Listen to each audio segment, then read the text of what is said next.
everyone, welcome to my channel. আজকে চারটি বিষয় সম্বন্ধে আমরা ডিসকাশন করব, যেগুলো কঠিন দিন হার্ড ডেতে আপনাকে মনে রাখতে হবে। হার্ড ডে বা কঠিন দিন সবসময় থাকে না। সো আপনার এই বিষয়টা যদি স্টেবল করে ফেলেন, তাহলে আলটিমেটলি আপনি কোনো কাজে উন্নতি করতে পারবেন না। সেটা হতে পারে আপনার ব্যবসায়িক কাজে, সেটা হতে পারে আপনার পড়াশোনার ক্ষেত্রেও।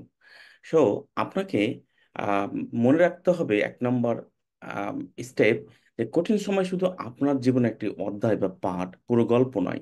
সো কঠিন সময়টা হয়তো আজকে আপনার জন্য খুব ক্রুসিয়াল, বাট আগামীকালকে এটাই আপনাকে রেজাল্ট দেবে। সো আপনি যত কন্টিনিউশন করে যাবেন, দেখবেন যে আপনার কাছে ততই বেশি সহজতর হচ্ছে।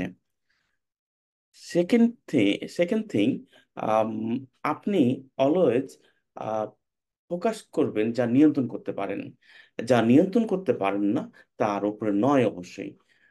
ফর এক্সাম্পল, আমি যদি বলি যে অন্যের চিন্তা ভাবনা আপনি কিন্তু আপনার কন্ট্রোলের মধ্যে নয়। সো অন্য চিন্তা ভাবনা আপনাকে আপনার মতো করে চিন্তা করলে হবে না। তারা কি বলতেছে শুধুই মাত্র আপনি এক কান্দে শুনবেন, এক কান্দে বের করে দেবেন। এবং আপনার কি চিন্তা, আপনার কি বিলিভনেস, এটাই আপনি যেহেতু কন্ট্রোল করতে পারেন, সো নেগেটিভ থটগুলো আপনার কাছে আসবে, আপনি সেটাই কন্ট্রোল করে পজিটিভে কনভার্ট করবেন। সো এই নিয়ন্ত্রণটা আপনার হাতে।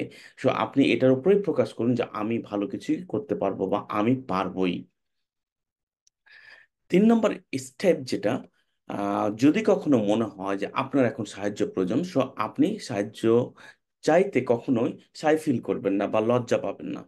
যে যার কারণে আপনি হয়তো বা অপরচুনিটি মিস করতে পারেন। সো এমনও হতে পারে আপনি কখনোই এমনও হতে পারে পিপুলের কাছে আপনি যার কাছে সাহায্য চেয়েছেন, সে হয়তো সাহায্য দেয় নাই।